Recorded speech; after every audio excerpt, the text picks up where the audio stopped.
Si j'avais été vraiment intelligente, je serais morte avant mes 15 ans. Je pense vraiment que ça aurait été plus astucieux.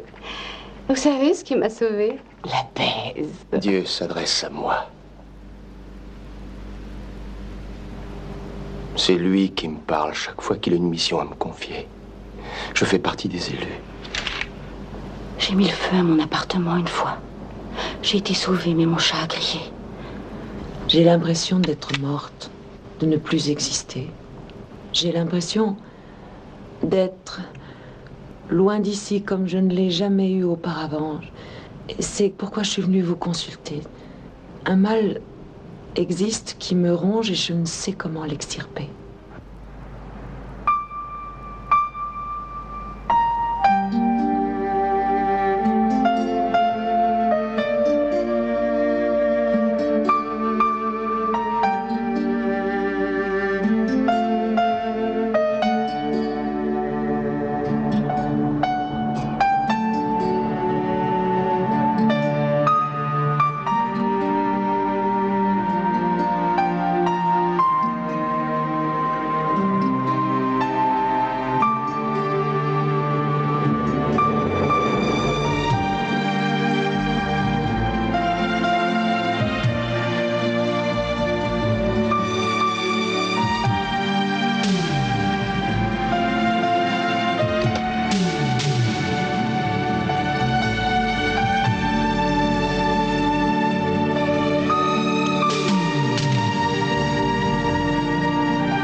Je vais garer votre voiture, docteur.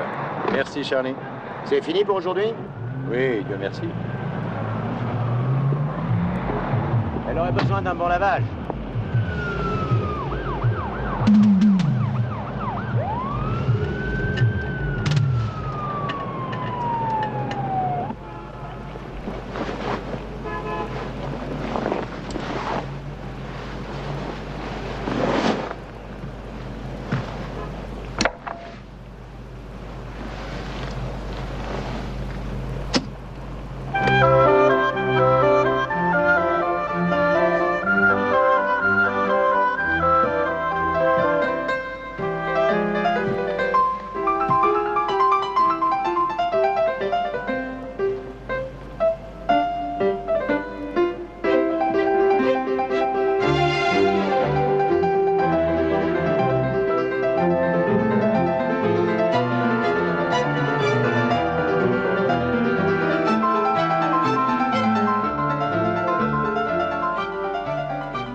formidable, c'est le sentiment de bien-être que j'éprouve quand je suis au lit avec un homme en faisant l'amour. Je me sens équilibré, bien dans ma peau. Je me sens normal. C'est quand je rentre chez moi que je retrouve ma femme, mes enfants, et que je les regarde, que je dois affronter ce que je suis vraiment. J'ai 2 filles. Elles adorent leur père. Et je reste là, ne songeant qu'à une chose. Elles ignorent qu'elles regardent un monstre. Parce que c'est vraiment ce que je suis. Et je me fais le serment de ne plus jamais me laisser entraîner. Un serment que je ne tiens pas. C'est tragique, tragique.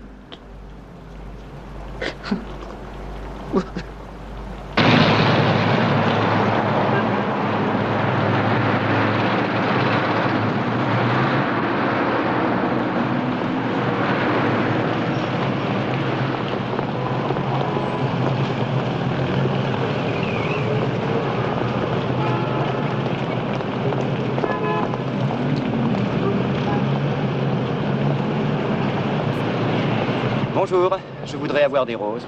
Ces rouges-là sont à 15,95, mais c'est moche aujourd'hui les affaires. 2 douzaines pour $20. D'accord, je les prends, oui. Pour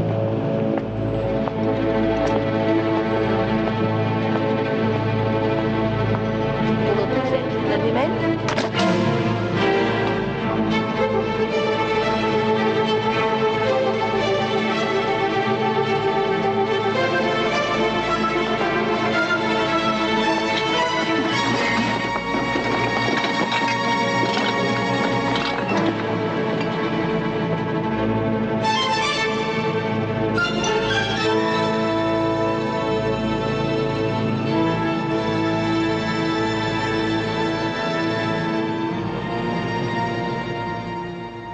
Nous habitons une superbe maison qui domine le lac, avec une longue avenue qui y mène. Elle m'a été offerte par mon mari, un homme très généreux. Et il m'aime. J'ai même l'impression de le tromper quand je suis ici. C'est indispensable que ce truc soit branché. Non. On peut le couper. Ça ne sert que comme aide-mémoire pour la suite. N'oubliez jamais, Madame Blake, que tout ce que vous me dites reste strictement secret entre vous et moi. Je dois reconnaître que j'ai peur. La plupart des gens qui s'assoient dans ce fauteuil éprouvent la même chose. Alors, laissez-vous aller. Ça va? Que fait votre mari? Mon mari est un grand entrepreneur. Il construit des condominiums. Il a peut-être construit celui que j'habite. C'est votre premier mariage? Oui. Et est-il en tout point conforme à ce que vous en attendiez? Je vous l'ai dit déjà, j'aime mon mari et il m'aime. C'est exact, vous l'avez dit. Alors nous cherchons quelque chose qui sort de l'ordinaire. Que voulez-vous dire? Rien de tragique. Nous pouvons seulement éliminer les causes habituelles des mésententes conjugales. Sexualité, incompatibilité d'humeur, infidélité, différence de classe. Ce qui vous a conduit à me consulter me paraît être plus subtil. Dites-moi, votre mari sait que vous êtes venu me consulter? Non. Faut-il penser qu'il s'agit peut-être alors d'un problème qui le concerne et ne vous concerne pas? Parfois, les gens imaginent des choses sans raison. C'est fréquent. Des choses qui n'ont aucune réalité. Oui. Je dois réfléchir davantage à tout ça. Et si nécessaire, je reviendrai vous voir.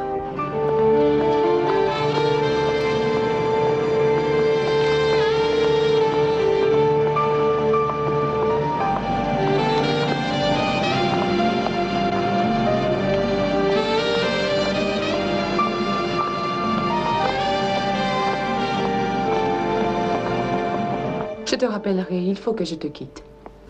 Que désirez-vous, messieurs? Nous voudrions rencontrer le docteur Stevens. Puis-je lui dire pourquoi? Eh bien, si je me fais comprendre, non.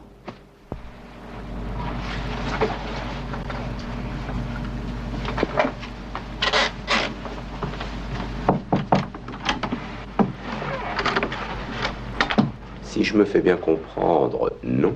C'est excellent. Eh bien, tu n'as qu'à le noter. Mais je la replacerai. Dis, Mac. Quoi? Combien crois-tu que coûte une petite consultation ici? Oh, j'en sais rien. Je suppose qu'il faut cracher dans les $50 pour franchir cette porte. Eh ben, il y a beaucoup de gens qui doivent penser que ça les vaut parce que son carnet de rendez-vous est plein. Les généralistes n'ont pas encore compris que la psychiatrie, c'est mauvais pour la santé. Excusez-moi, donnez-vous la peine d'entrer, s'il vous plaît, messieurs. Le docteur Stevens va vous recevoir. Entendu. Merci. De rien. Par ici, s'il vous plaît. Excusez-moi.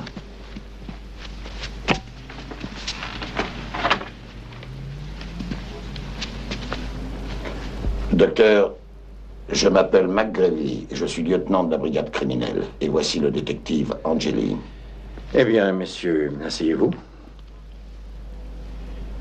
McGrevy, nous nous sommes déjà rencontrés. C'est exact. Nous nous sommes rencontrés effectivement aux assises dans l'affaire Zifrine. Zifrine? Oui, je m'en souviens.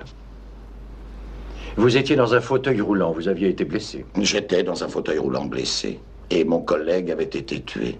Et votre témoignage d'expert a servi à tromper la justice pour ce qui est de l'affaire Zifrine, en tout cas. Ce n'est pas ce que je dirais. Comme il était fou, on l'a interné. Il a été libéré? Vous avez de ses nouvelles?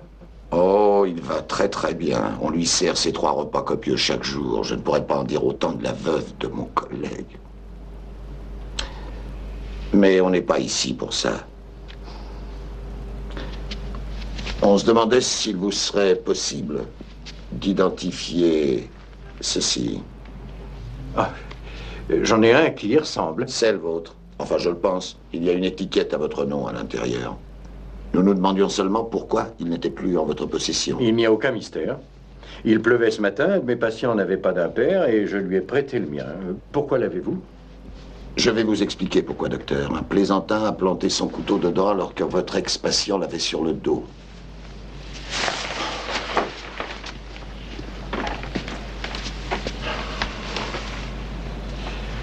Oh non, c'est pas vrai. Monsieur Boyd s'est fait poignarder. Si ce n'est pas le cas et qu'il l'ait fait lui-même, c'était un grand acrobate. Oh mon Dieu. Cela dit, à quelle heure approximativement Boyd est-il parti? Il avait rendez-vous à 11h30. La séance dure 1 heure en général. Il était en plein désarroi et j'ai écourté. Je crois qu'il devait être 12h10 quand il est parti. D'où venait sa déprime? En termes simples, il était bisexuel, marié, avec 2 enfants. Il essayait désespérément d'assumer son homosexualité. C'était une pédale avec une famille. C'est votre illustration, pas la mienne. Est-ce que vous savez quel genre de folle il draguait? Non, pourquoi le saurais-je? Où M. Boyd a-t-il été assassiné? Oh, ça s'est passé tout près d'ici. Il devait être à peu près 12h20. Mais le vol n'était pas le mobile du crime. Je veux dire par là que son portefeuille était intact. Il y avait 2 billets de $100 dedans. Cela dit, il y a une question que je voudrais vous poser. Est-ce que c'était un mec ou une folle tordue? Oh, il en était loin. C'est affreux. Quand je pense à sa pauvre femme, à ses enfants... Est-ce qu'elle connaissait ses mœurs? Non, je crois que non. On l'a averti déjà? Non. Bon, alors je souhaiterais le faire. Je pourrais l'avertir avec plus de ménagement, je crois. Sûrement, vous avez raison, docteur. Nous, les flics, on met les pieds dans le plat. Ce n'est pas ce que je voulais dire. Je vous poserai une question et moi, je mettrai les pieds dans le plat. Certains de vos patients sont-ils amoureux de vous? Qu'est-ce que ça veut dire? Oh, ça veut dire, en traduisant du berbère, est-ce qu'ils bandent pour vous? Après tout, vous êtes assis là, eux, ils vous racontent tout ce qui les travaille, tous leurs ennuis, vous leur tenez la main, vous leur essuyez les yeux. Et un jour, une pédale vient ici et... Non, un patient vient ici. Oh, je vous demande pardon. Un patient vient ici. Oui. Un patient vient qui n'arrive pas à prendre parti si c'est les filles ou les garçons qui lui plaisent. Supposons par exemple que ce monsieur Boy, je ne veux pas vous choquer par la terminologie, ce monsieur Boy était très excité par vous. Et comme vous êtes normal, bien sûr, vous repoussez ses avances. Alors il vous menace, il veut vous faire chanter. C'est votre parole contre la sienne. Et nous tenons le commencement d'un mobile. Vous avez de la chance d'enquêter avec un collègue qui a un aussi formidable sens de l'humour. Ah oui, dans une affaire de meurtre, il est à crever de rire. Ne faites pas le malin, docteur. Je ne tiens pas du tout à faire le malin. Et je ne crois pas que je sois obligé de rester ici à écouter vos insinuations. Si un de mes patients est victime d'un meurtre, j'essaierai d'aider la justice et répondrai à toutes les questions légitimes. Mais n'allez pas trop loin, lieutenant. Donnez-moi les fiches sur Boyd. Rien à faire. Je peux obtenir un mandat. Alors je vous conseille d'aller le chercher. D'après ce que vous m'avez dit, il a été poignardé dans la rue par un déséquilibré. Et je vous conseille de le rechercher. Oh, vous avez raison. Je ne sais pas ce que nous faisons dans ce bureau. On devrait être dans la rue à le chercher parce que vous êtes l'expert des fous. Vous savez les protéger comme vous avez protégé Zifrine. Sautons à la dernière réplique immédiatement. Non. Je ne tiens pas un commerce de dingue. Je pratique une forme de médecine pour les malades mentaux, compris? Et d'après ce que je viens de voir, vous pourriez avoir besoin de consulter. Donc, obtenez votre mandat, lieutenant. Et de mon côté, je prendrai un avocat si je juge cela nécessaire. La sortie est par là.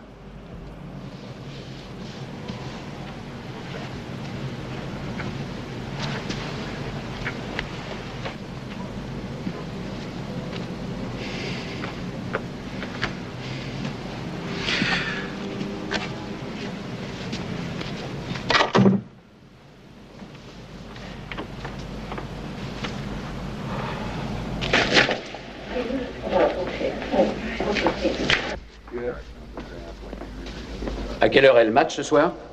7h30. Ah bah je vais le manquer. Tu veux me l'enregistrer? Allô, Mary?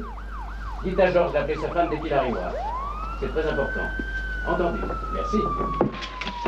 Bonjour. Bonjour. Comment ça va? Tu vas bien? Excuse-moi de t'avoir fait attendre, mais la dernière, c'était pas de la tarte. Aujourd'hui, ça a été comme ça tout le temps.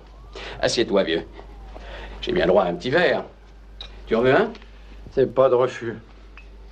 Excuse-moi, je n'ai qu'une marque. Alcool de friction Johnny Walker. Ah non, non, toi, tu prends le verre à whisky. Merci. Tu as un embêtement? Oui, un de mes patients s'est fait poignarder aujourd'hui. Nom de Dieu. Comment ça? Eh bien, je l'ai vu ce matin et comme il pleuvait, je lui ai prêté mon imperméable. Quelques minutes plus tard, on l'a tué d'un coup de poignard dans la rue. Poignardé pour le voler? Il semble que non. Oh merde, chaque année, la violence gagne du terrain.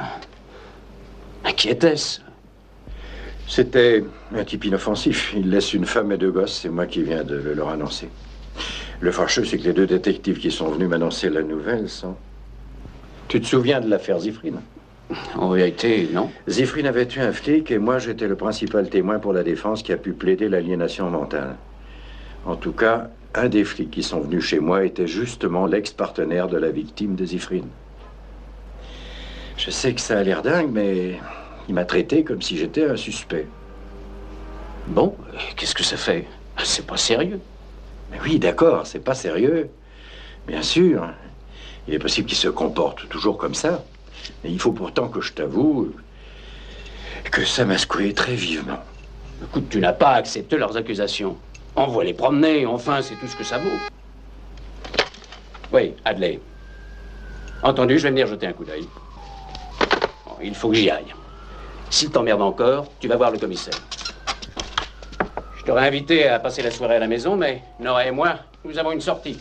Je vais recevoir un gros chèque pour notre nouveau service de pédiatrie. Oh, un de nos éminents concitoyens doit cracher les derniers 100 000 $. Et tu me connais, hein, j'irai n'importe où pour $1. Merci de m'avoir donné ton temps. Mais tu sais que j'arrive pas à te voir. Bonsoir, Charlie. Je vous ai dit bonsoir.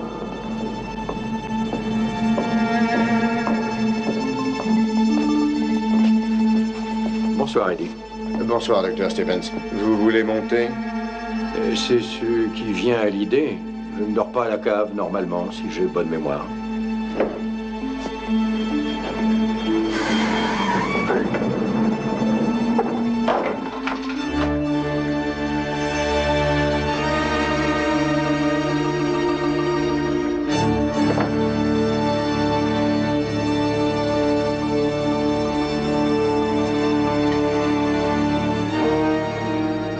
Qu'est-ce que vous foutez dans la chambre de ma fille? Foutez-moi le camp! Sortez!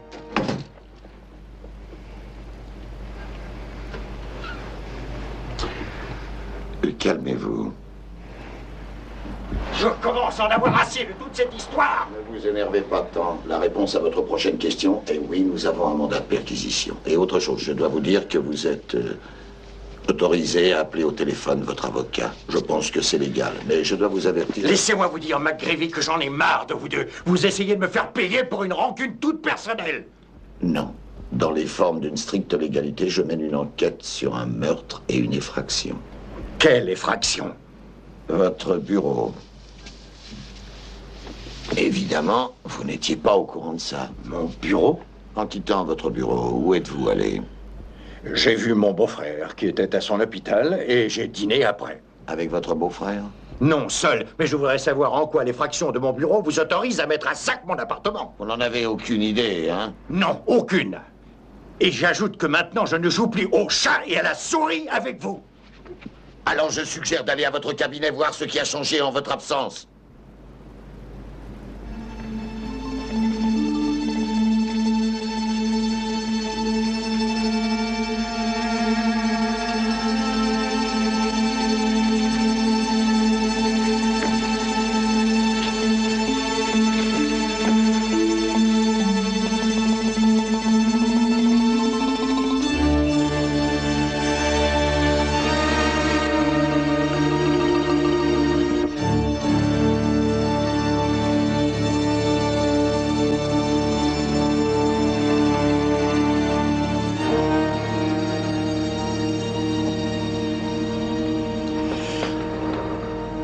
Tenez, vous devriez vous asseoir.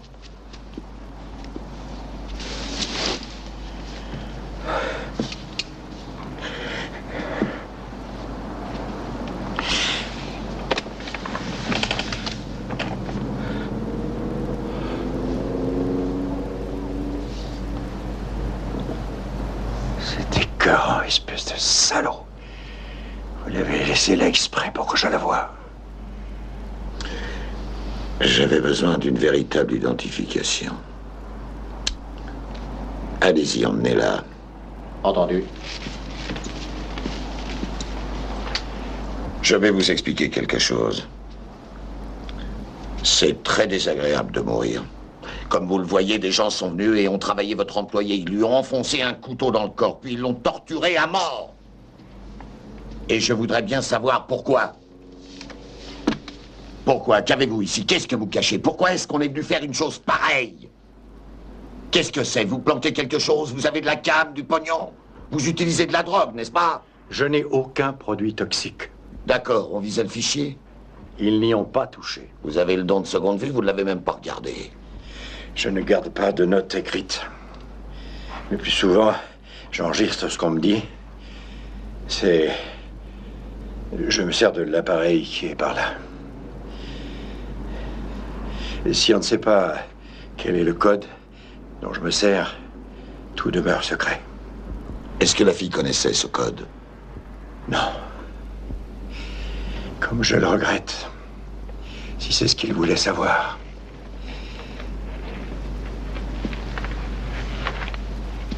Soyez tranquille, c'est réellement un excellent flic.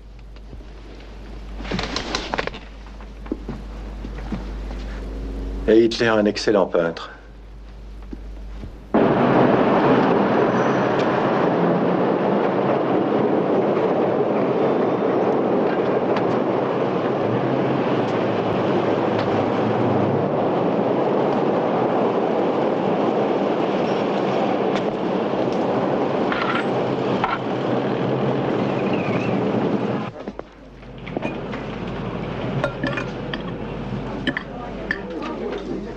Salut, Mac.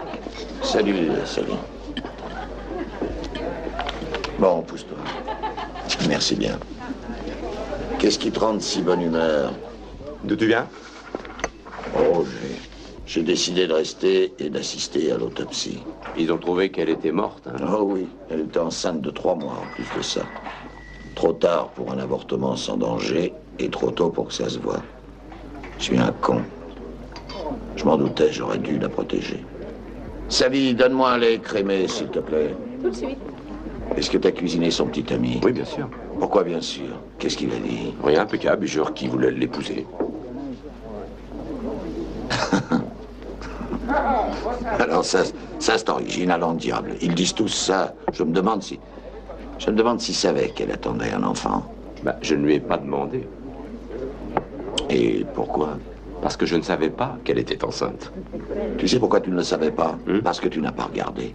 Bon, et alors? S'il lui a fait un enfant et qu'ils allaient se marier, je ne vois pas ce qu'il y a d'important. Ça arrive tous les jours de la semaine, ça.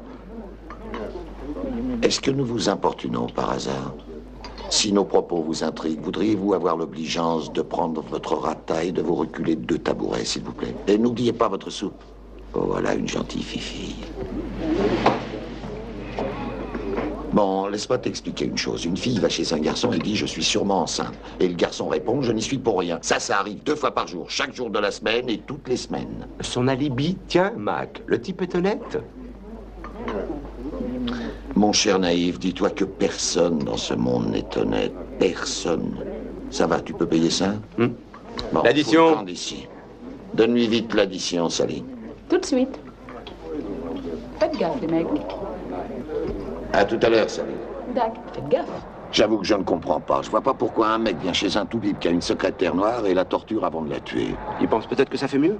Il pense peut-être que c'est très astucieux. Il y a même des gens qui croient que ça fait macho. Non, écoute. On l'a torturé. Pourquoi l'aurait-il torturé? C'est un médecin qui connaît 1 million de moyens astucieux pour assassiner. C'est peut-être ce qu'il veut que nous croyions. Non, j'accepte pas ça. Je crois pas que Stevens ait tué 2 fois dans la même journée. Pourquoi? Comment, pourquoi? Tu ne vois pas le monde actuel? On tue pour une boîte d'allumettes, on tabasse à mort une vieille pour une bouteille de bière. Pour une dose d'héroïne miteuse, on ferait sauter la terre. Et tu me demandes pourquoi? T'es un boy scout ou une pourriture de flic? 7102, 7102. Oui, 7102. 7102, nous sommes sur les lieux. Nous avons 2 homicides au coin de l'avenue Damon et de North Avenue. Au coin de Damon et North Avenue. Nous arrivons. Allons-y.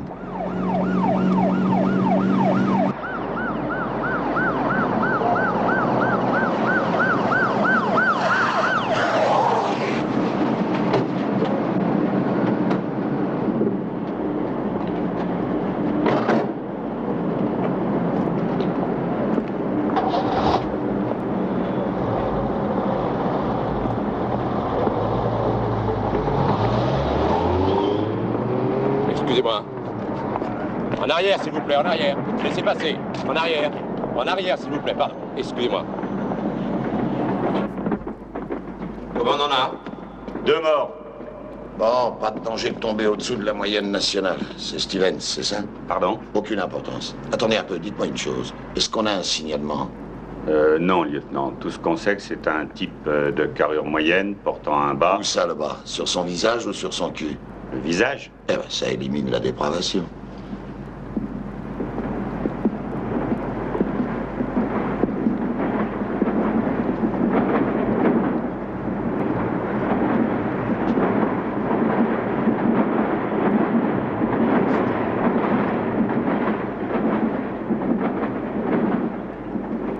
Je sais pas ce que tu en penses, moi, mais je deviens trop vieux pour ça, ça m'écoeure.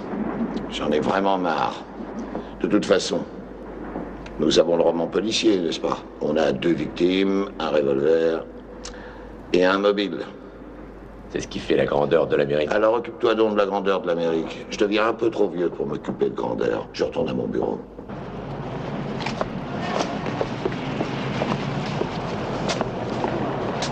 Vous êtes l'assassin? Moi? Oui, non. vous.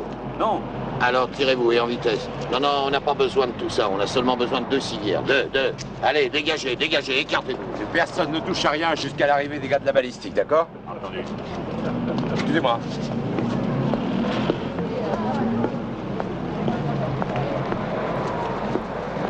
Mac, Mac, je ne partage pas tes convictions dans l'affaire Stevens. Aucune preuve concrète, aucun fait, rien qu'un tissu de suppositions. C'est des preuves concrètes qu'il te faut. Combien de concrets il te faut? Attends, je vais t'en donner.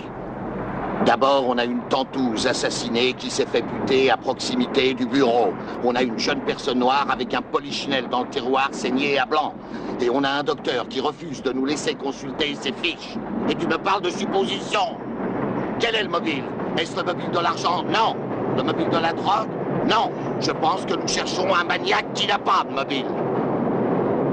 Je crois que nous cherchons un médecin supérieurement intelligent.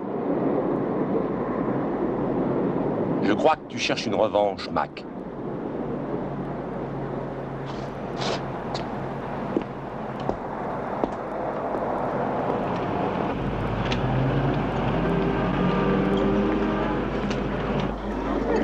Nous avons une chambre d'amis. Nora est d'accord. Mais nous ne te poussons à rien. C'est que... Mais tu sais, c'est une grande préoccupation pour nous de te savoir tout le temps seul. Oui, je sais ce que tu as éprouvé à la mort de Lise et de Jeanne. Lise était ta femme, elle était ma sœur. Dieu est son âme, et tu le sais, nous l'aimons. Nous les aimons toutes les deux. Mais... Jude, il faut que tu enterres les morts.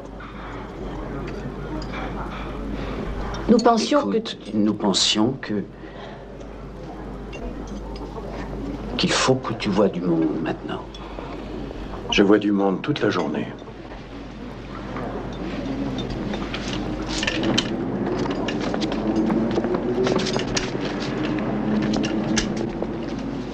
Ne vous en faites pas pour moi, je referai surface un de ces jours.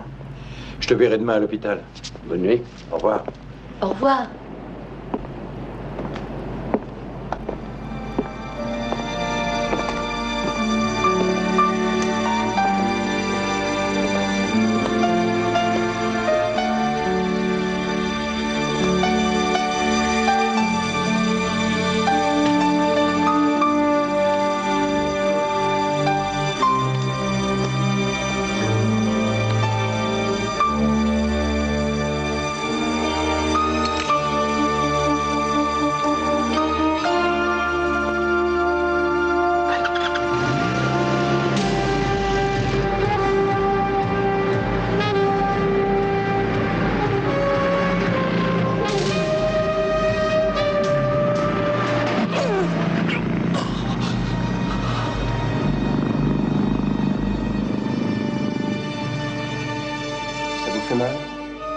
Vous avez un hématome, là. Quand je touche, ça vous fait mal? Oui, je le sens. Mademoiselle, conduisez-le en radio, la colonne vertébrale.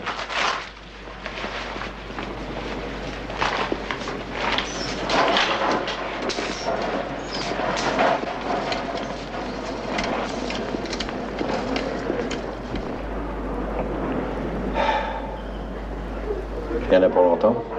Monsieur Garcia voudrait que vous passiez la nuit ici. Je refuse. Si je dois mourir, ce sera dans mon lit, qu'on me fiche bien la paix. Il n'y a pas de pire malade que les médecins. Vous pensez qu'un léger savoir est une chose dangereuse et qu'il est plus facile d'en imposer aux imbéciles? Excusez-moi. En quoi puis-je vous être utile? Oh, je crois qu'il a le bras cassé. Vraiment? Le docteur Stevens, s'il vous plaît. De la part de qui? Police. Au bout du couloir.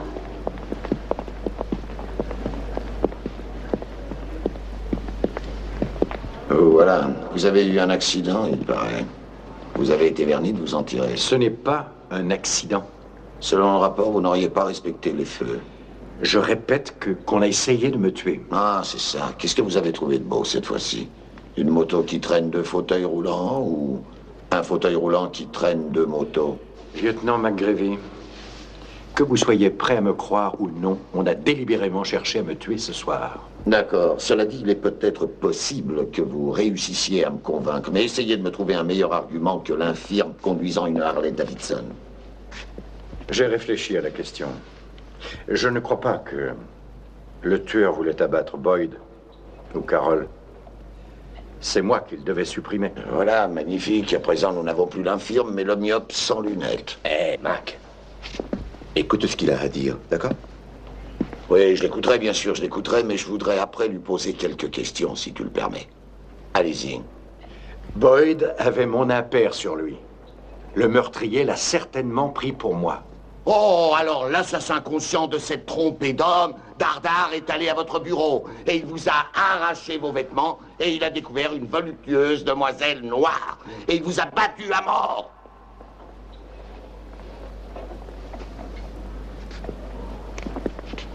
Permettez-moi de vous dire une chose, docteur. Ces 12 jeunes femmes étaient enceintes. Vous ne le saviez pas? Non. Ah, ça me surprend. Je croyais les médecins formidables. Je croyais un flair professionnel à la Elle avait le droit d'avoir une vie privée. D'accord, elle avait une vie privée. Saviez-vous qu'elle avait fait la putain avant d'être venue bosser pour vous? Ah, ça vous étonne à ce point-là? Nous avons mis la jeune dame sur ordinateur. Et mon cher ami, on a simplement tiré... Oui, je le savais. Vous le savez. Alors pourquoi elle travaillait pour vous? Personne ne vient au monde putain, comme vous dites, avec tellement de délicatesse. Je voulais lui redonner une chance dans la vie. Et peut-être pour vous un petit quelque chose. Ça suffit, faites-le sortir. Pas si vite, pas si vite. Je me trompe peut-être. Eh oui, vous aimez les hommes occasionnellement, peut-être. Ou encore, je pouvais avoir raison, peut-être baisiez-vous votre secrétaire, c'est peut-être vous qui l'avez engrossé.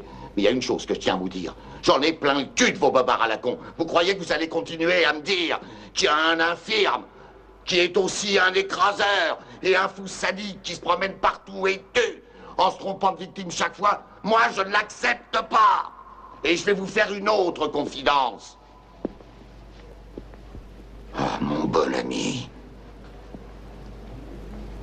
Tâchez de retrouver des forces et de mettre de l'ordre dans vos idées parce que ça vous sera très utile.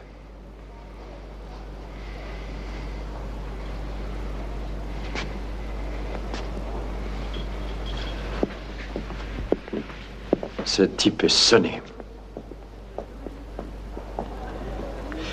Monsieur l'inspecteur, je compte sur vous, aidez-moi. Eh bien, je ferai de mon mieux, d'accord.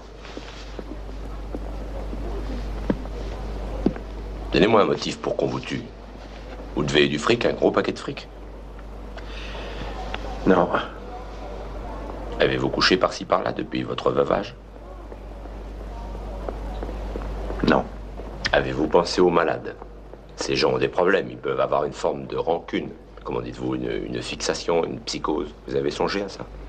Bien sûr. Et alors? D'accord, c'est une possibilité. Alors donnez-moi leur identité et je vérifierai. Hors de question. Et vous voulez que je vous aide? Essayez d'être lucide. Je ne suis pas un dentiste ou un chiropracteur. Les gens viennent me voir parce qu'ils ont de graves problèmes émotifs. Si vous les brusquez pour les cuisiner, ils seront inquiets. Ils cesseront d'avoir confiance en moi. Il ne me sera plus possible de les soigner. Bon, eh bien, de ce fait, nous serons obligés de continuer de la même façon, docteur. Je n'aurai pas de préjugés, c'est tout ce que je peux vous promettre. Je n'aime pas toujours les procédés qu'emploie mon collègue, ni sa tactique, mais je coffrerai sans hésiter le meurtrier. Si vous êtes innocent, pas de problème. Mais si vous ne l'êtes pas, je m'acharnerai sur vous aussi âprement que McGreevy.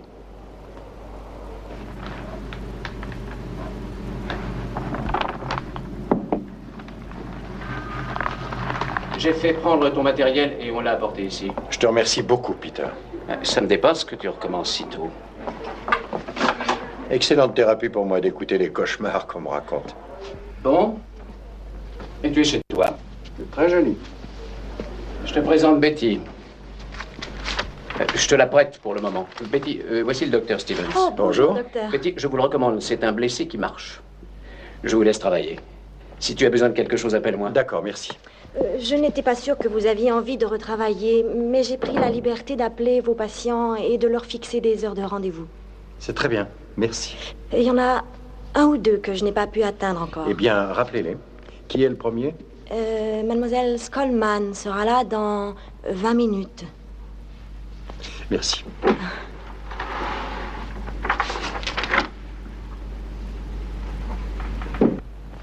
Allô, l'inspecteur Angeli, s'il vous plaît. De la part de qui? Dr. Stevens.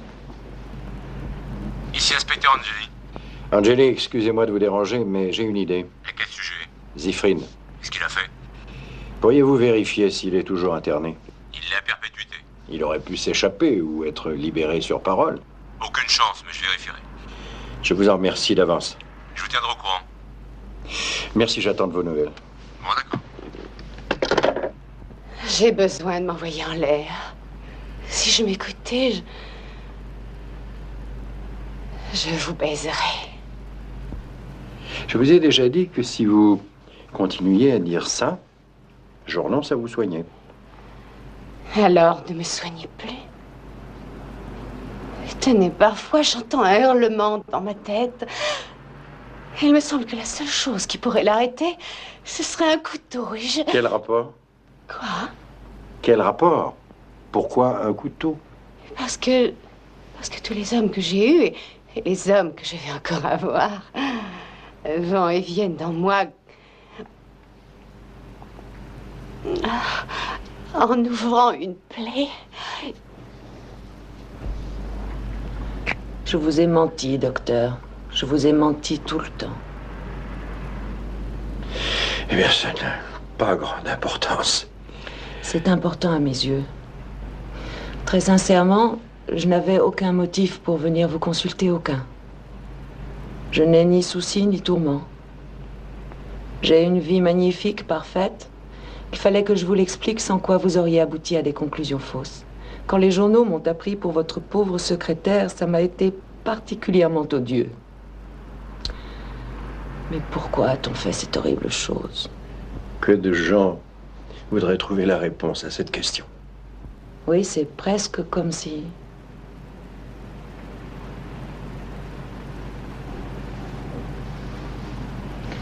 La raison pour laquelle je suis venue vous consulter et abuser de votre temps précieux, c'est que je n'étais pas là pour moi.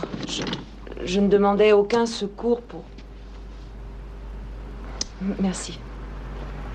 Je ne demandais en aucune façon de l'aide pour moi-même. C'était pour une de mes amies qui n'avait pas le courage d'affronter sa vie. J'ai pensé que je pourrais peut-être essayer de... D'accord, je me rends compte que c'était vraiment stupide. Elle a surmonté cette crise, votre amie? Quelle qu'ait été la crise? Que voulez-vous dire? Elle n'a plus de problème, votre amie.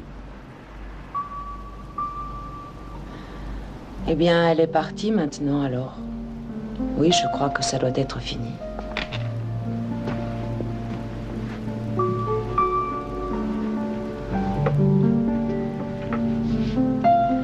C'est difficile de connaître quelqu'un à fond, n'est-ce pas?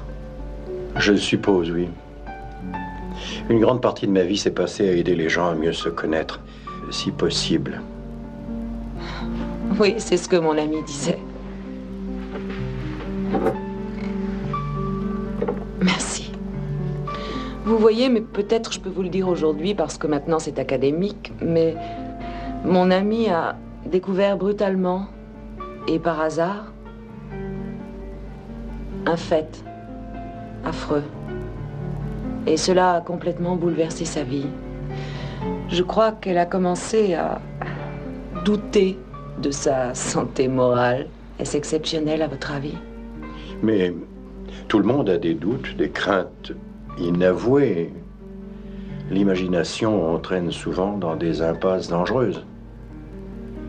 Mais comme vous le disiez, dans le cas de votre amie, c'est heureusement académique.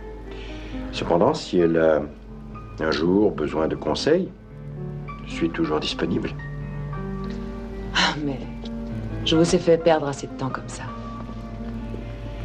Pas du tout. J'ai été heureux de vous connaître, Madame Blake. Permettez? Non, c'est inutile. Merci. Non, vous ne me devez rien. Je vous compterai au nombre de mes rares réussites.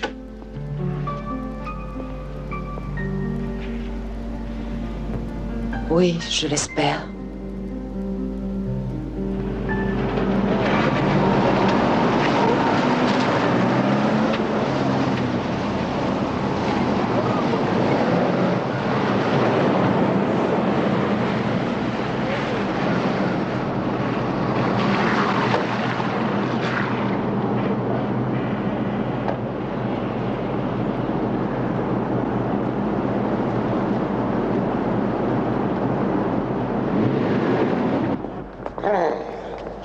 bonsoir, Charlie.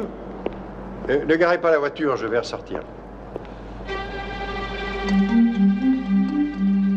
Qu'est-ce qui est arrivé à Charlie?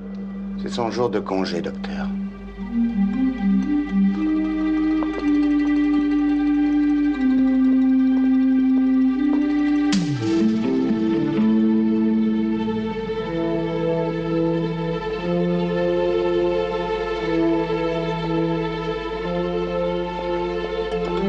Qu'est-ce que tu dis? Tu l'as commandé. Tu as besoin d'un nouveau manteau comme moi d'un coup de pied au cul. Quel radin.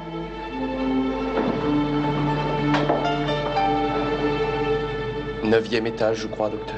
J'ai laissé un livre dans ma voiture. J'irai le chercher. Entrez. Vous l'avez entendu, entrez. Pas question que je prenne un nouveau manteau de fourrure. Que reproches-tu à celui que tu as? J'attends encore qu'on tue les visons, voilà ce que je reproche. 15e, écoute-moi bien. Je vais annuler et faire opposition sur toutes les foutues cartes de crédit que tu as. Ça va bien, allons-y.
Est-ce que tu tires?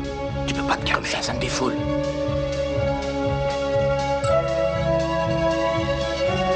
Attention! Il y a quelqu'un de malade? Écoute, il doit y avoir 50 appartements dans cet immeuble à la con. Surveiller l'ascenseur. Bon, d'accord, alors dépêche-toi. Allez, vas-y.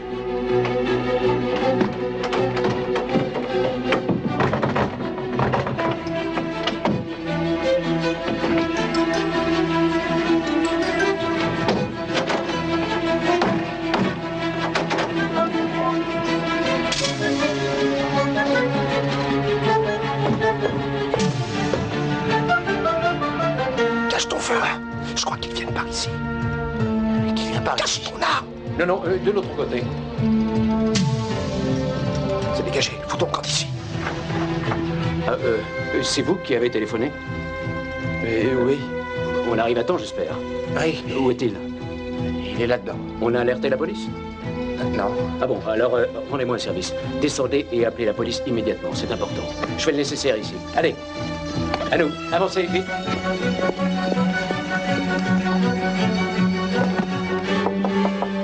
Judd. Judd, ouvre-moi. Rien à craindre, c'est moi, Peter. Peter? Regardez ce qui se passe dehors. Assurez-vous qu'il n'y a rien à craindre. Ah ben toi, tu m'as foutu salement le trac. Ça va? Oui, ça va. Quel bonheur de te voir. J'ai entendu tirer. J'ai cru que je les couperais pas. Si on s'en jetait un. Ah, d'accord, au moins un verre. Je vais te faire avaler le cognac de force. Raconte-moi. Vol à main armée, 2 gars. Tu ne les as pas eus? Pas encore. Des blessés? J'ai envoyé perquisitionner au 9e étage. Et surprise, surprise, tu sais à qui ils en avaient? Non, à qui? Au docteur Stevens. Peut-être qu'il y a du vrai dans son histoire, après tout. Faudra qu'il meure pour que je le croie. La seule idée que j'ai eue, c'est l'appel annonçant un suicide. Mais je n'ai pas pensé que c'est toi qui arrives. Ah oui, j'étais justement au service des urgences quand ton appel est arrivé. J'ai reconnu ton adresse. Je me suis assez bien émerdé, tu sais. J'ai dit à ces 2 tocards d'appeler la police. Docteur, il y a de l'agitation en bas. Les flics viennent d'arriver. Très bien. Ah ça m'a ahuri. Ils ont fait ce que tu as demandé. Oh, non, non, j'ai donné l'alerte par radio depuis l'ambulance. Ça va, vous pouvez repartir, merci. Entendu. Et merci. De rien. À la tienne. Lieutenant? Oui. Nous avons trouvé les 2 vrais portiers dans les débarras. Morts ou vivants? Vivants. Ah, ça c'est un très bon point pour nous. Oui. Je remplis ton verre. Je ne vais pas me saouler tout seul. Oula.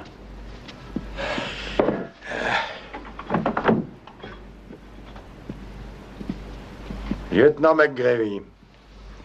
Trop tôt pour la veillée, mais à temps pour un verre, bien entendu, si vous buvez en service. Non, non, je ne bois pas avec des suspects. Tu vois, je ne t'ai pas menti. Lieutenant, cette fois-ci, j'ai des témoins. Témoins de quoi? Effraction et tentative de meurtre. Qui était-ce, ce coup-là? Un cul-de-jatte avec un sac de bombes? Il y avait 2 hommes ici quand je suis arrivé.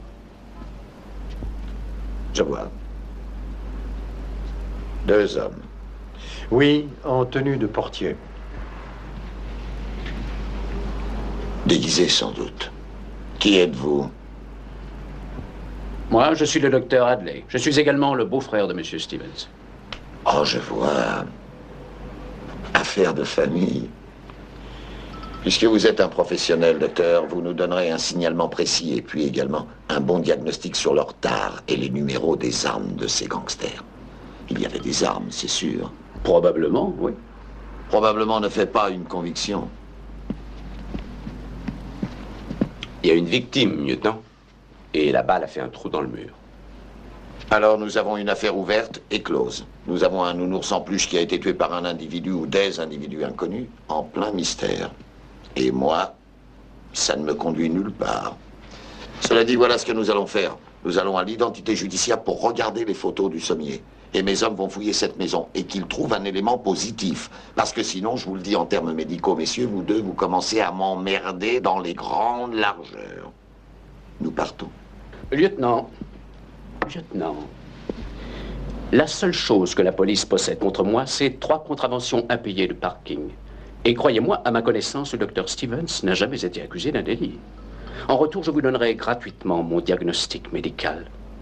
Vous ne me paraissez pas en bonne forme. Vous êtes trop gros. Vous avez le foie malade.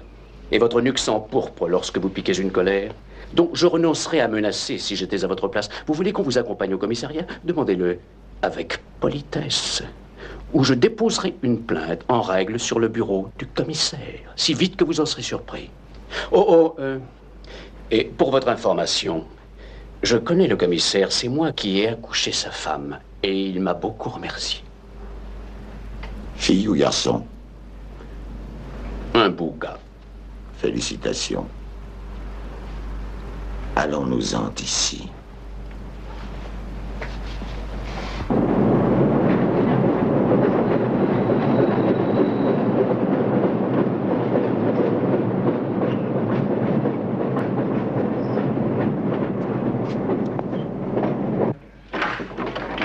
Salut, un café. Et le panier de beignets. Tu as quelque chose? Rien, que dalle. Personne ne l'ouvre. Et toi, ça a marché? Ils ont reconnu quelqu'un? Oui, il y a un gagnant, seulement il se trouve en tôle depuis 822 000 ans. J'ai quand même un tuyau assez intéressant, enfin, à mon idée. Vas-y, accouche. La femme de Stevens possédait apparemment la grosse galette. J'ai lu les reportages à propos de l'accident qui les a tués, elle et sa fille, accident de bagnole. Certains que j'ai mis de côté avaient donné en détail les termes de son testament. Stevens ne touchait rien du tout. Dans le cas où elle mourait sans postérité, toute la fortune... Que veut dire postérité? Les enfants. Toute la succession est passée aux enfants de son frère. Qu'est-ce que nous savons, Dudley? Rien du tout. Interroge la femme du commissaire. Sois sérieux. Est-ce que je dois piocher ça? Est-ce que ça mérite une enquête? Oh, mais il faut toujours suspecter tous les médecins. Mac, est-ce que je peux te donner un petit conseil? Lâche du lest avec Stevens. Trop de gens savent comment tu as réagi au procès Zifrine. Et même si tu affectes d'être capable de tenir la balance entre deux affaires différentes, le plus con des avocats récuserait ta présence. C'est ça? Est-ce que c'est ça, le conseil? Et il y a une suite. Le capitaine m'a également parlé de toi. Qu'est-ce que tu faisais avec lui? Du lèche-cul? Non, je m'intéresse à toi, voilà tout. Alors si tu as de l'intérêt pour moi, je vais te dire ce que tu peux faire. Il ne faut plus t'occuper de moi, parce que je peux m'occuper de moi et aussi de Stevens. Et ce que tu peux faire, toi, c'est t'occuper de l'addition. Excusez-moi, monsieur.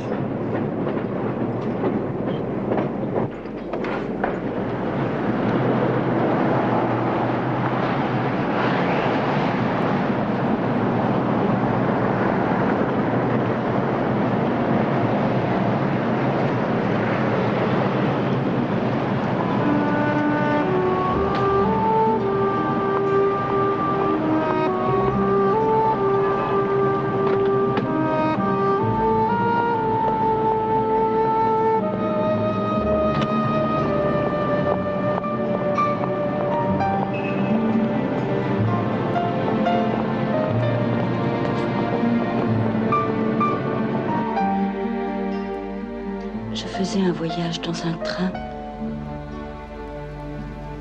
assise en face d'un jeune homme qui lisait un de ces magazines pour les messieurs. Vous voyez ce dont je parle? Il a essayé d'engager la conversation, mais j'ai pressenti qu'il allait prendre des libertés. Est-ce que c'est encore une partie de votre rêve? Non, non. Ce n'était pas le rêve. C'était la réalité. Betty, quand j'ai une patiente, il ne faut pas me déranger. Excusez-moi, docteur, j'ai un appel d'Anne Blake. Elle dit que c'est urgent. Je viens tout de suite. Mademoiselle Graham, excusez-moi un instant. Ligne 2, docteur. Merci. Allô? Madame Blake, c'est Stevens. Docteur, je sais que je vous dérange, excusez-moi, mais c'est important. J'ai revu cette amie dont je vous parlais. Et elle veut que je vous dise que elle ne s'était pas trompée. Que ce qui se passe est affreux. Et que c'est quelque chose de terrible et qui vous met en danger. Mais quel genre de danger? Vous devriez venir ici, pour que nous puissions parler de ça. Je peux pas venir, docteur. J'ai trop peur. J'ai peur que ce soit impossible. J'essaierai de vous rappeler, j'essaierai. Mais Madame Blake.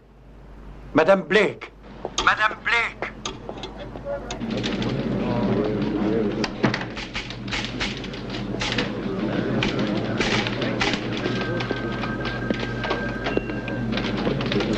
Je te remercie de t'être bien occupé de moi. On vient de m'enlever l'affaire Stevens. Angeli, venez s'il vous plaît. Mac, je suis vraiment désolé pour toi.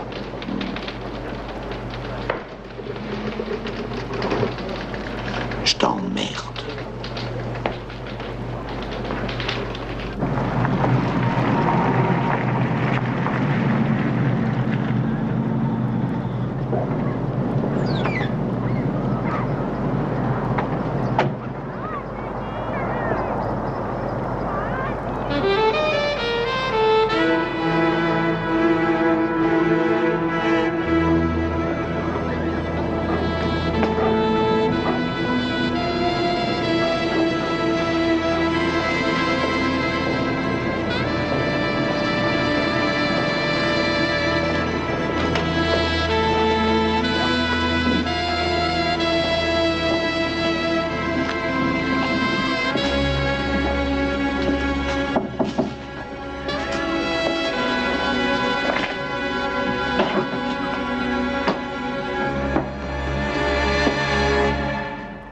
Eh, vous êtes Monsieur Morgans? Hein? Êtes-vous Monsieur Morgans? Êtes-vous le docteur Stevens qui vouliez me voir? Oui. Qui vous a parlé de moi? Hein? Personne, c'est dans l'annuaire que j'ai trouvé votre nom aux professions. Ah, ben alors c'est moi qui me recommande. On doit tenir compte du pouvoir de la publicité de nos jours. Ah, mais entrez.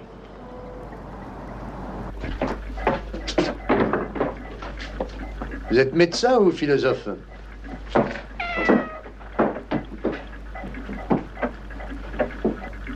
Exactement, psychanalyste. Tenez, il y a un divan ici si la position est allongée. Vous dépayse moins. Dites-moi tous vos problèmes. Vous prenez du café?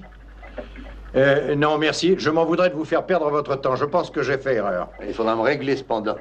Dans votre raquette aussi, on paye pour une annulation. Entendu. Combien? Le minimum syndical. 50. 50 $? Plus, en plus, si vous y tenez. Je suis pas fier.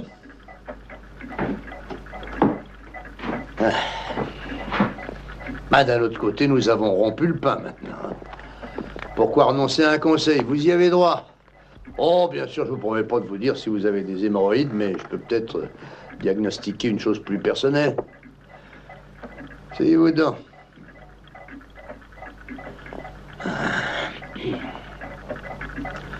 Prenez ce fauteuil. Oh, il n'y a pas de chat dessus, c'est la couleur qui trompe, je le sais. Hein? Bon, alors, de quoi s'agit-il? L'argent ou les femmes? J'ai jamais cessé de dire que si vous les enlevez tous les deux, la plupart des problèmes du monde sont résolus. Ah, soyez pas rebutés par le décor, je sais que ça n'a rien de royal. J'ai affaire à des gens plutôt dans la dèche et j'aime les mettre à l'aise. Oh, j'ai pas l'appartement le plus luxueux. J'ai pas une jolie petite secrétaire avec un mignon petit cul qui joue de la croupe. Mais ça fait un bout de temps que j'exerce. Je connais un truc ou deux. Et je vous dirai l'heure exacte si votre montre déraille. Je crois que quelqu'un est bien décidé à me faire la peau. Mais quel motif l'aurait-il donc poussé à faire ce genre de choses? J'en ai aucune idée. À ma connaissance, je n'ai pas d'ennemi avoué. Vous êtes marié? Non. Il faut que je vous demande ça aussi. Vous êtes pédé? Ma femme est décédée. Quel malheur, docteur. Est-ce que vous devez du pognon? Écoutez, monsieur Morgan, j'ai épuisé ces questions avec la police. Ah oui, ça, je m'en doute. La seule différence, c'est que moi, vous me payez. Et du côté de vos clients? La plupart d'entre eux sont des cinglés, n'est-ce pas? Sur le plan clinique, je dirais que non. Oh, moi j'ai l'impression que la plupart des gens sont dingues aujourd'hui. Le café, vous le prenez noir? Je n'en veux pas, merci. Ah, vous voulez pas le boire dans une tasse fêlée, bien sûr. Si vous voulez mon avis, la première chose à faire, c'est de trouver tout de suite si une personne essaie vraiment de vous tuer ou si c'est vous qui déconnez. Quels sont les poulets auxquels vous avez eu affaire? Le lieutenant McGreevy et le détective Angeli. Hein? Je tiens à être franc avec vous, hein. Je vous dirais que rien ne m'échappe dans la presse. Il serait donc inexact de dire que je ne vous connais pas. L'une des premières choses que nous allons faire, c'est de découvrir si une action est vraiment en cours. Nous trouverons ensuite les meneurs de jeu. Et vous allez filer en vacances. En vacances? Oui, immédiatement, demain matin. Oh non, c'est impossible. Les rendez-vous ont été pris toute la journée. Annulez-les. Annulez-les. En partant d'ici, vous allez retourner chez vous directement. Faites une réservation dans un joli petit coin, bien tranquille. Quant aux flics, téléphonez-leur pour dire qu'on vous a appelé dans une autre ville en consultation urgente et que vous serez absent une dizaine de jours. Je tiens pas à ce qu'ils vous cherchent pendant votre absence. Ah, pendant que j'y pense, je crois que vous allez me remettre une provision de 200 $. Moi, les 50 que vous m'avez déjà donnés. Ces sales montres, ça coûte cher pour les remettre à l'heure. Il faut que j'emploie une huile spéciale et bien d'autres choses. Voilà, 150. Merci.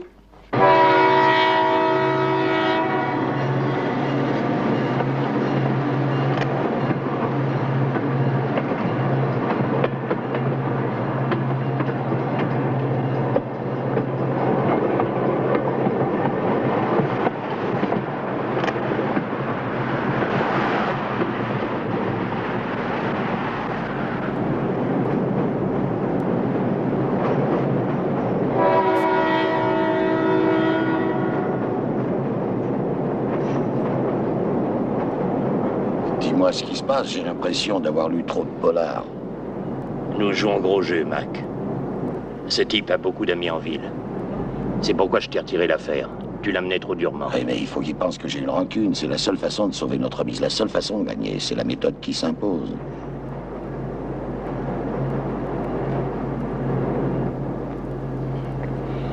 J'ai pensé à une chose. Si tu donnais ta démission, ce serait dans ton personnage. C'est un ordre ou un conseil? Ce serait par devoir. Il penserait que la pression se relâche. Il ne se tiendrait plus sur ses gardes. Nous en discuterons.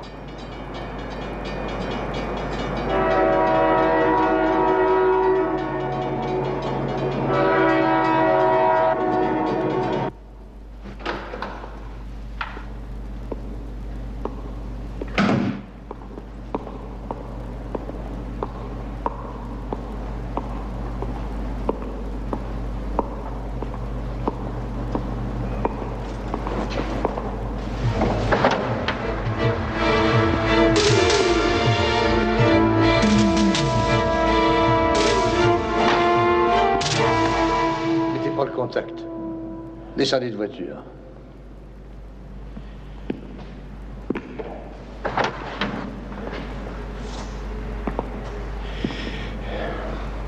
Je vous en prie, monsieur Morgans. Ne refaites jamais ça. Oh, pardonnez-moi, docteur. J'adore un côté théâtral de temps en temps. Savez-vous ce qui m'intriguait le plus au sujet de votre problème? On dirait que toutes les 5 minutes, quelqu'un essaie de vous escamoter. Venez voir quelque chose. Déverrouillez le capot, s'il vous plaît. Ouvrez-le doucement.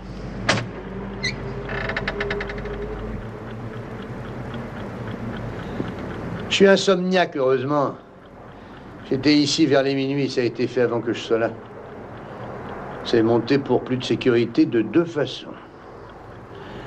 Cette aimable chose aurait écourté vos vacances, que vous n'avez aucune raison de prendre.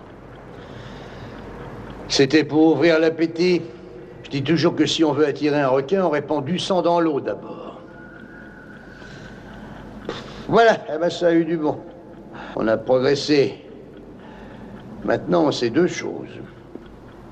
Mais lesquelles? Eh bien, d'abord, nous savons que vous n'êtes pas déchiqueté. Deuxièmement, nous savons maintenant que quelqu'un a salement hâte de vous clore le bec. Voilà. Mettons cette charmante chose en sécurité dans ma voiture et allons nous taper un petit déjeuner. Je dois vous dire que moi, quand j'ai pas dormi de la nuit, je me sens pris d'un effroyable appétit. Oh, doucement. Voilà.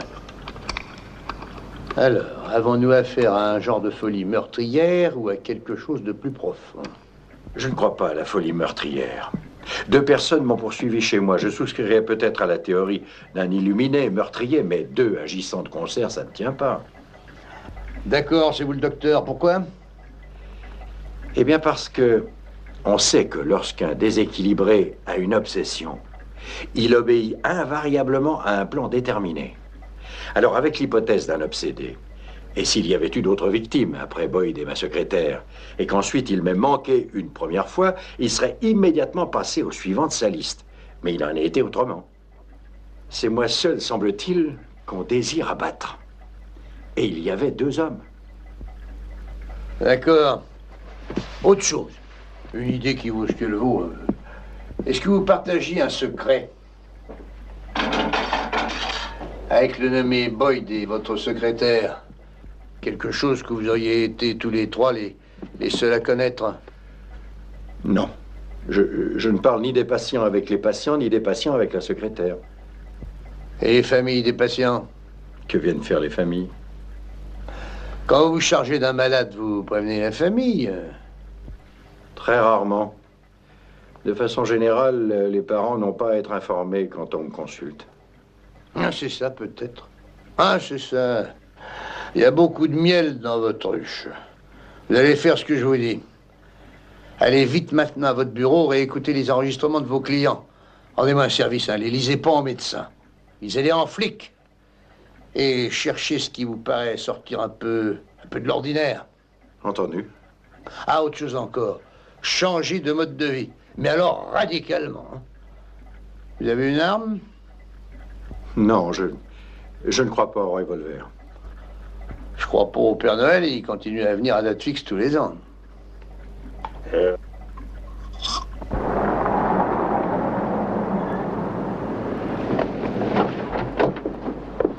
furent de bien courtes vacances, docteur. Oui. On a encore essayé cette nuit. Ils avaient piégé ma voiture. Ça devrait convaincre McGreevy. Il ne s'occupe plus de cette affaire. C'est à moi qu'on l'a confiée. C'est la voiture dont vous me parliez? Non, je l'ai changée. Morgans m'a suggéré cette idée. Morgans? Qui est-ce, Morgans? Un homme que j'ai engagé. Quel genre d'homme est-ce? Un privé qui fait des enquêtes. Il en vient au monde toutes les minutes. À quoi croyez-vous que nous servions? Bon, d'accord, c'est votre argent. Parlons de la bombe. Où est-ce qu'elle est? C'est Morgans qui l'a, il l'a démonté. Et malgré tout ce que vous raconterez, s'il ne l'avait pas fait, je ne serais pas ici maintenant. Oui. Où avez-vous dégoté ce Sherlock? Dans l'annuaire, page des professions. Docteur, pour un psychiatre en renom, vous êtes vraiment naïf. On trouve des plombiers dans l'annuaire, pas une assurance sur la vie. Qu'est-ce que vous savez de lui? J'ai confiance en lui. Docteur, la seule personne au monde en qui vous devez avoir confiance en ce moment, c'est moi. Écoutez, le fait que j'ai pris Morgans comme ça au flanc plaide bien en sa faveur, puisqu'il est impensable qu'il puisse être de mèche dans cette histoire. Si vous le voulez bien, continuons à l'intérieur. Je me sens assez exposé dans la rue. Morgans aussi était partisan que je m'éclipse pendant plusieurs semaines. Je les aurais semés dans le brouillard. Et il a trouvé la bombe qui vous était destinée? Oui. Et c'est pour ça que vous lui faites confiance? Oui. Il ne vous est jamais venu à l'esprit que... Bonjour, Betty. Bonjour, docteur. Je ne pensais pas vous voir aujourd'hui. Aucun message? Ah non, seulement les plaintes des patients déçus. Rien d'autre? Comme j'essayais de vous le dire, il ne vous est jamais venu à l'esprit que ce Morgans avait lui-même placé la bombe qu'il a trouvée. Dans quel but? Dans quel but? Pour gagner votre confiance. Il faut être un expert quand on manie certains explosifs, à moins qu'il ne s'agisse de pétards pour la fête nationale. C'est invraisemblable. Comme tout ce qui se rapporte à cette affaire. Cette affaire où tout est illogique. Alors, laissez-moi vous dire que quiconque en tire les ficelles peut se permettre d'acheter votre détective privé beaucoup plus cher que vous ne le payez. Alors, ne faites rien sans m'avertir de ce que vous faites, d'accord? Je ne suis pas le lieutenant McGreevy, ne l'oubliez pas. Je crois vraiment à votre innocence en dépit de tout. Je vous laisse mon numéro personnel. Je devais faire quelque chose, comprenez-le. Ce qui est fait, d'accord? Alors, ne me laissez plus dans le cirage. Je serai désarmé si vous ne me tenez pas au courant. Où que vous alliez, je vous en prie, ne rencontrez pas Morgans seul à seul, allez-y avec moi, d'accord? Entendu, ce sera fait. J'y tiens. Vous payez les impôts, n'est-ce pas? Alors vous êtes mon patron.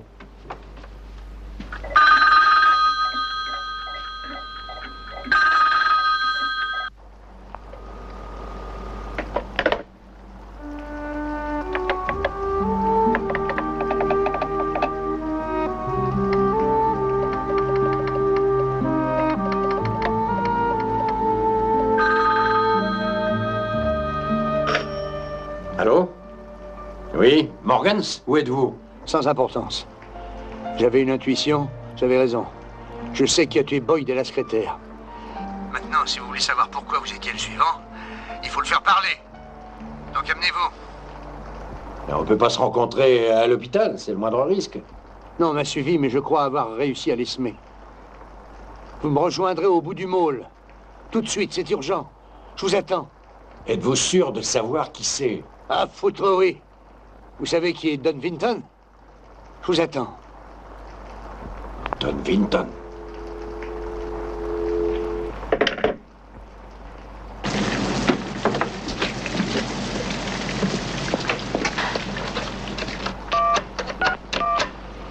Allô, oui.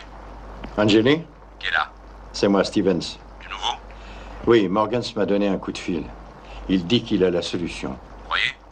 Il m'a pris de venir le voir au bout du môle. D'où m'appelez-vous?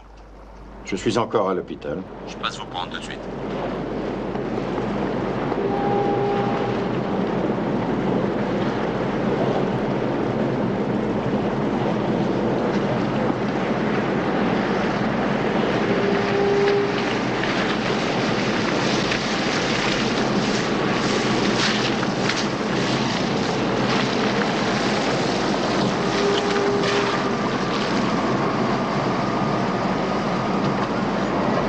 Tenez, prenez ça.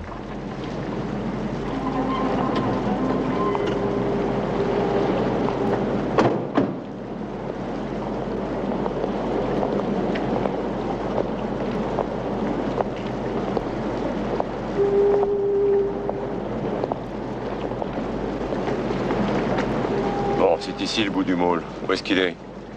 Morgans? Monsieur Morgans? Venez.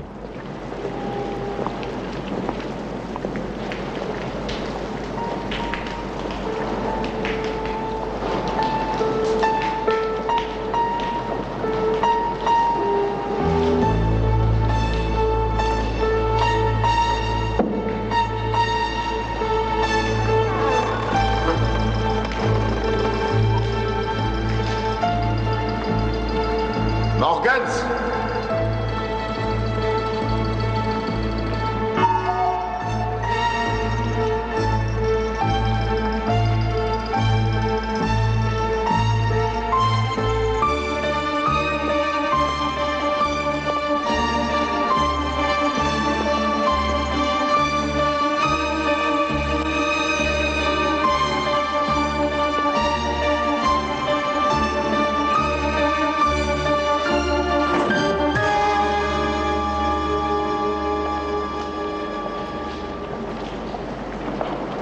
Dr Stevens, il s'agit d'une enquête criminelle, pas d'un jeu stupide que vous pouvez jouer selon vos propres règles.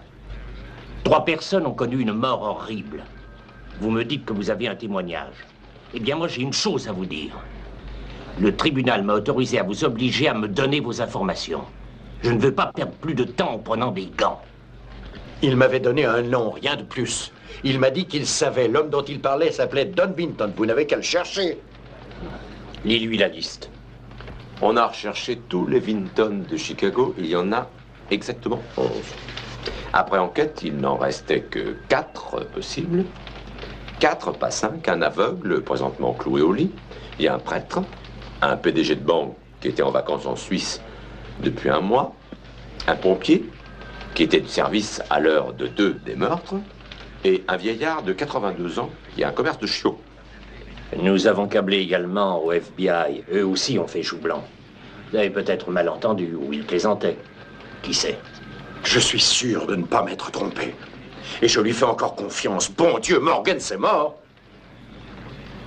Je lui dois au moins ça. Excusez-moi, je suis attendu. Vous devriez aussi retourner à vos affaires. On pourra me trouver à la prison en cas de besoin. J'ai une consultation par semaine.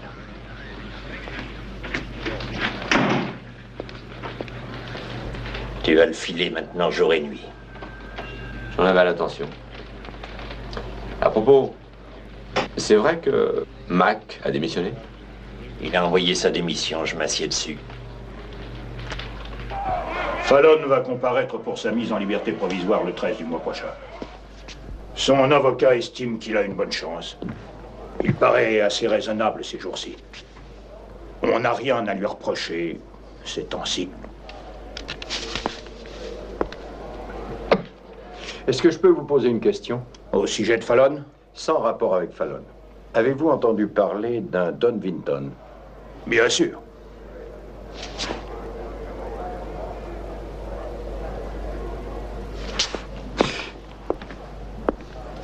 Vous connaissez une personne de ce nom? Bien sûr. Où est-ce que je peux trouver ce type? Vous le regardiez probablement. Il est ici.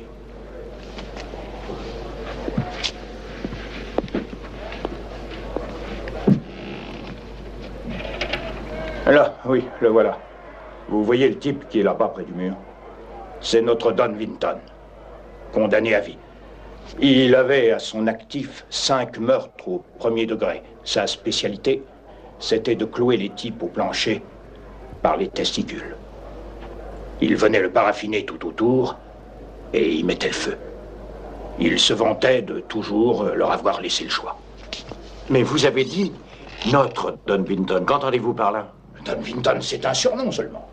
Toutes les prisons en ont un. En italien, c'est le cerveau, le patron. Tenez, ici. C'est moi, le Don Vinton. Hé, Angeli, téléphone, ligne 2. J'arrive. Et appelez-moi, surtout tenez-moi au courant. Oui, très bien. Je vais le prendre là-bas. Je vous le passe. Oui, ici Angeli. Redites-moi ça. Je disais que je sais qui est Don Vinton. Sauf que ce n'est personne. Ce n'est qu'une expression, un surnom italien de la pègre. Voilà pourquoi vous avez fait chou blanc. Ça veut dire le parrain. Vous voulez dire que c'est la mafia? Oui, certainement parce que ça recoupe ce que Morgans disait. Il était convaincu que les crimes n'avaient pas été commis par un seul homme, mais par une organisation. Si vous avez raison, ne serait-ce qu'à moitié, vous êtes vraiment très menacé. Où est-ce que vous êtes? J'appelle d'un bar, c'est chez Georgia. Ça se trouve au coin de Franklin et de Kinsey. Restez-y. Ayez le plus de gens possible autour de vous. Ne bougez pas, je m'amène.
Remarquable d'avoir découvert ça.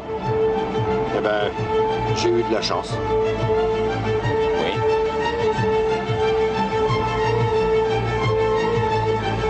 Où est-ce que nous allons? Je vous conduis dans une maison sûre, sous protection, jusqu'à ce que cette affaire soit résolue.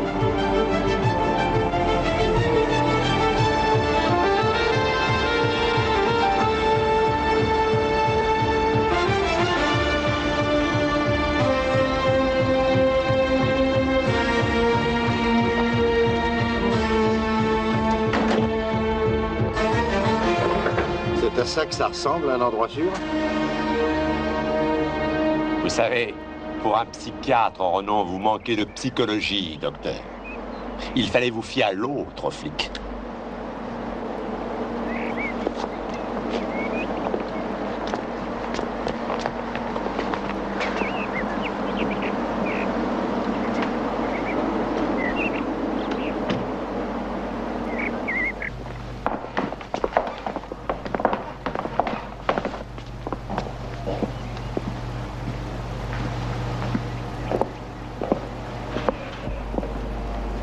Ah, j'ai enfin le plaisir de voir le célèbre Dr. Stevens.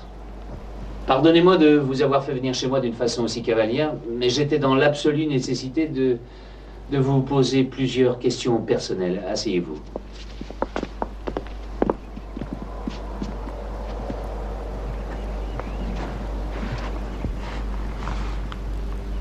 Je m'appelle Cortini, comme vous le savez sûrement.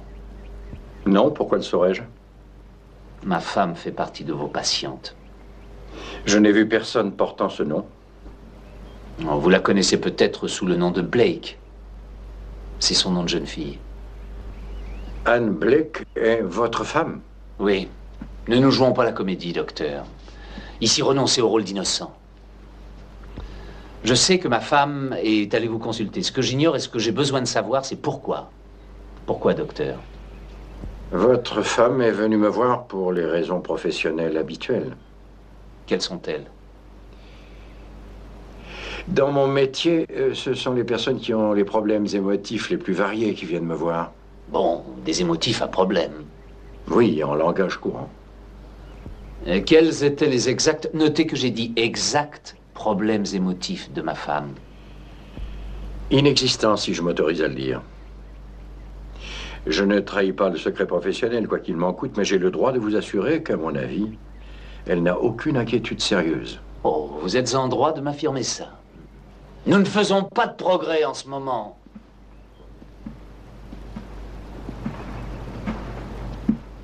Laissez-moi vous expliquer quelque chose.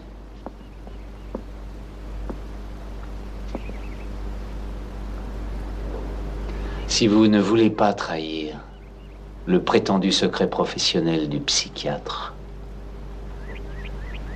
je vous ferai subir des choses que vous n'imaginez pas. Je sais qu'elle vous a réglé 3 visites. 3 visites séparées. Ça me paraît excessif si elle n'avait aucun problème émotif. Et je ne parle pas de la question financière. Certains patients demandent seulement le réconfort d'une conversation. Très bien.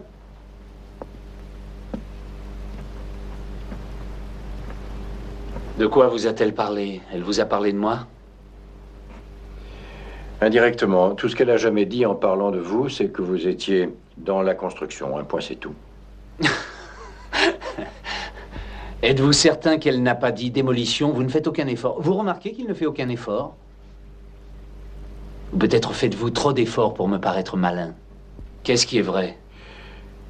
Votre femme n'a rien dit qui puisse être susceptible de vous nuire.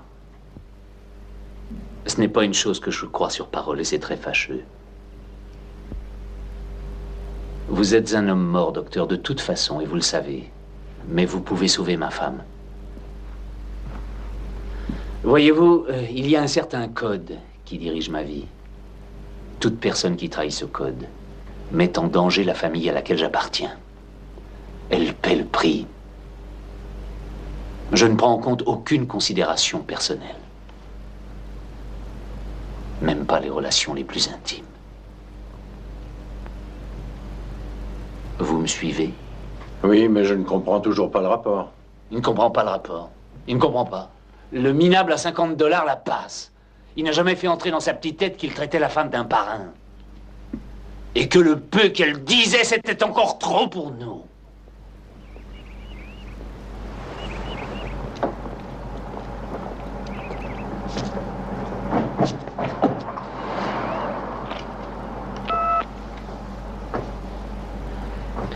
S'il vous plaît, donnez-moi la police.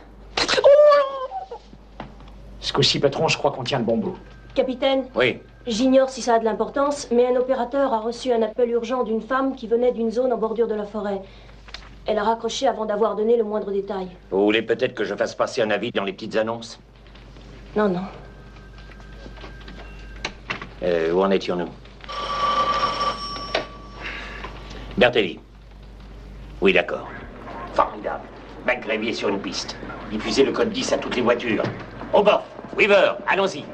Mac pense qu'Angeli et toute la bande se dirigent vers l'usine de traitement des ordures. Que tous ceux qui sont par là se mènent le cul. Que toute la zone soit occupée et la maison encerclée.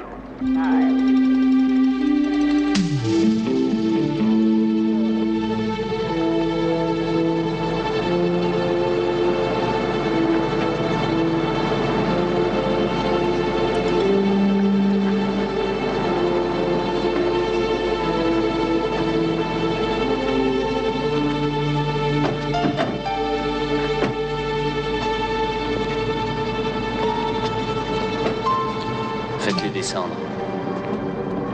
Entendu. Vous n'avez plus beaucoup de temps pour parler. Bon. Le tour est joué, hein, Tony? Mais oui.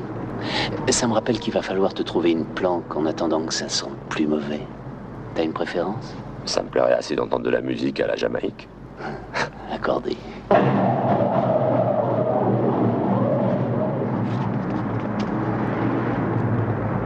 Je pensais que vous aimeriez connaître la partie avouable de mes affaires, docteur. Je travaille dans l'ordure.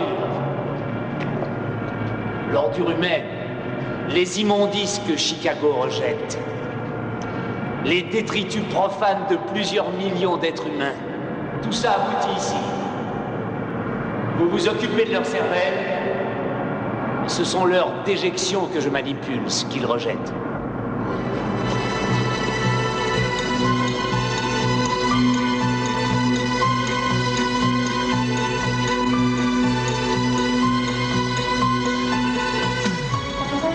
Regardez par là, tous les beaux idéaux laissés de côté, les rêves morts, les anciennes amours aboutissent tous ici pour être emportés éventuellement vers l'ultime bouche qui les goûtera. Je suis certain que vous apprécierez ce qu'il y a de juste et de poétique dans ces dispositions. Vous êtes aussi sensible que moi. En vérité, il n'y a entre vous et moi qu'une différence, une seule. Vous êtes persuadé que l'humanité est bonne à l'origine. Cependant que, pour moi, il ne fait aucun doute que l'humanité est foncièrement corrompue. J'ai pas raison, Angélique?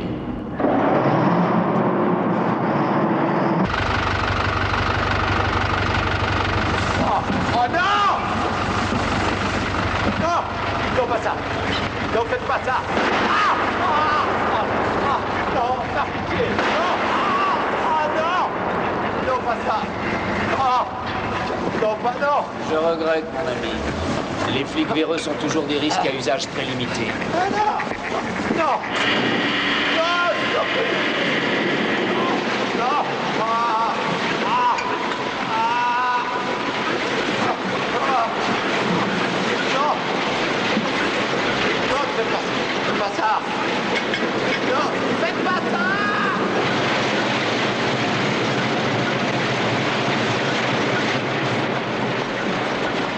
Ne tire pas! Ferme seulement la porte.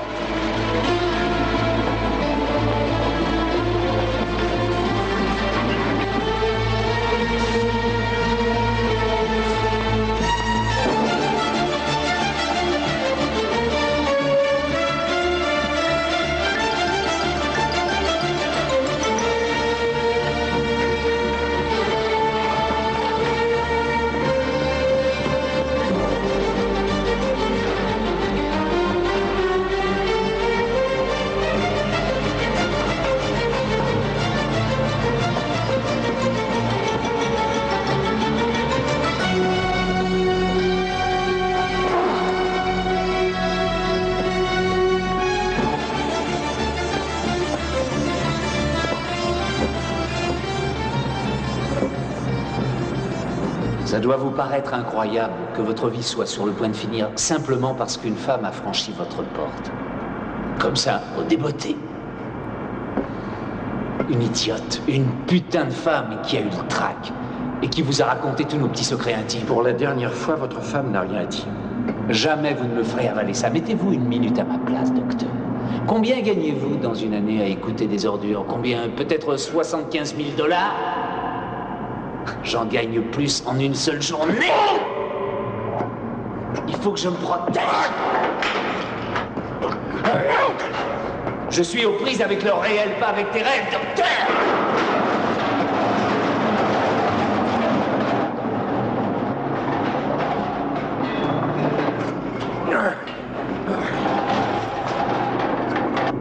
Lâchez-le.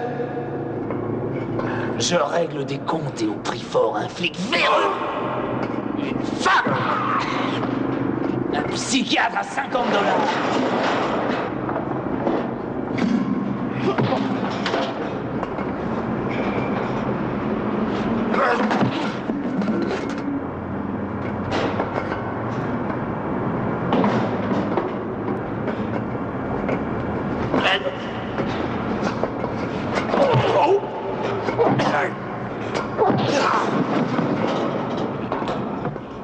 Franck. Allez, viens.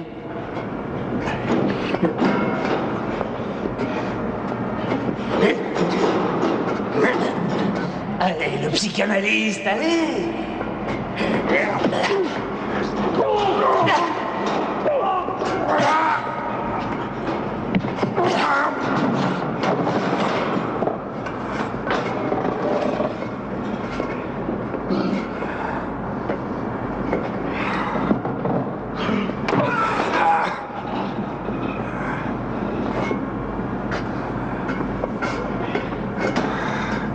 Ce dont on ne dispose pas, c'est de la vie que je me suis faite.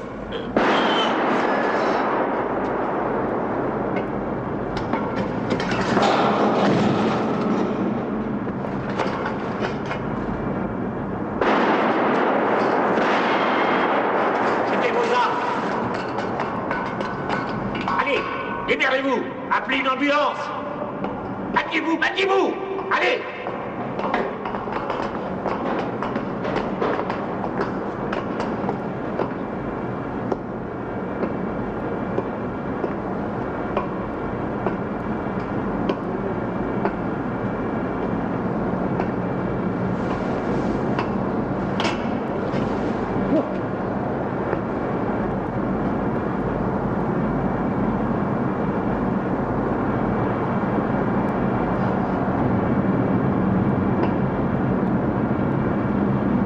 Voilà une façon de traiter un contribuable.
On m'a dit que je pourrais vous trouver ici le mercredi. Qui vous a dit ça? Qui? Votre belle-sœur? C'est Monsieur Hardley qui me soigne. Il ne me l'a jamais dit. Je lui ai demandé le silence. Comment allez-vous maintenant? Oh, très bien. Et vous? Je voulais vous faire mes excuses. Pourquoi est-ce que vous m'en feriez? N'ai-je pas été responsable de tout? C'est parce que je vous ai consulté que vous avez été mêlé à ça. Et que tous ces pauvres gens ont été tués. On m'a dit que vous ne pratiquiez plus? Non. J'ai commencé un bouquin sur la nature de l'esprit criminel. Bon, je garde seulement mes visites à la prison, mais la clientèle privée, j'ai laissé tomber. Alors maintenant, vous avez le droit de frayer avec les ex-patientes? Précisez votre pensée. Oh, elle me semble audacieuse. Allons prendre un café. Eh bien, je crois que je ne risque rien à accepter ça. Alors, ma chère belle-sœur, si dévouée, vous a dit où me trouver. Vous savez qu'elle a certains projets à mon sujet. Est-ce qu'elle est dans le vrai? Je ne sais pas. Peut-être le découvrirez-vous en prenant le café? Je peux bien vous laisser m'analyser. Après tout, vous avez été une de mes rares réussites.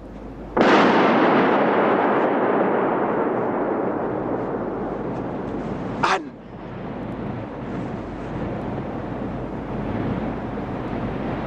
Bande de salauds!